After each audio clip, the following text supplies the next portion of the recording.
उपाध्यक्ष महोदय, मैं समझता हूँ कि अब तक इस वैदेशिक नीति पर न केवल इस ओर के सदस्यों ने ही बल्कि दूसरी ओर के सदस्यों ने भी प्रधानमंत्री जी को धन्यवाद दिया है।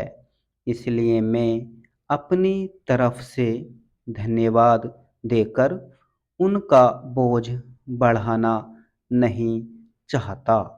इसमें कोई संदेह नहीं है कि इस सदन के सभी सदस्य, चाहे वे किसी भी पार्टी से संबंध रखते हों, इस बात से पूरे सहमत हैं कि हमारी विदेश नीति ने संसार में हमारा सिर ऊंचा उठा दिया है।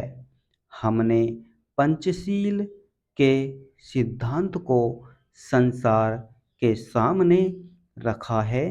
यदि हम उस के आधारभूत सिद्धांत पर दृष्टिपात करें तो हमको पता चलता है कि हमने संसार में एक जो सबसे बड़ा काम किया है वह यह है कि हमने तनाव को कम करने का प्रयत्न किया है।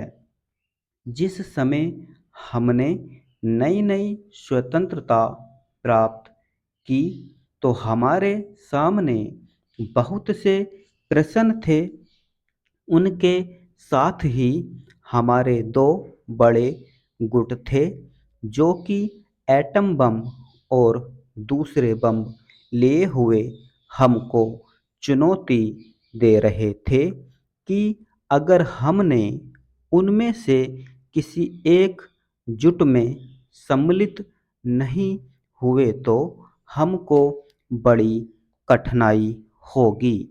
उस समय भी हमारे प्रधानमंत्री ने हमारे देश की वैदेशिक नीति को इसी स्तर पर रखा जिसके कारण आज हम संसार में अपना सिर ऊंचा उठा सकते हैं।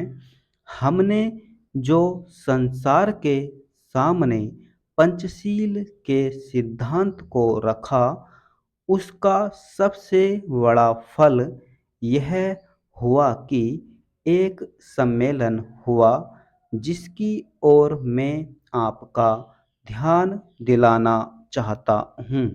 इस सम्मेलन में बड़े उत्साह के साथ संसार के 29 राष्ट्रों ने, जो कि एशिया और अफ्रीका से संबंध रखते थे, यह घोषणा की कि हम संसार में तनाव कम करना चाहते हैं और साथ ही हम यह चाहते हैं कि संसार में जो विभिन्न सामाजिक और आर्थिक नीतियां हैं वे साथ साथ चल सकें।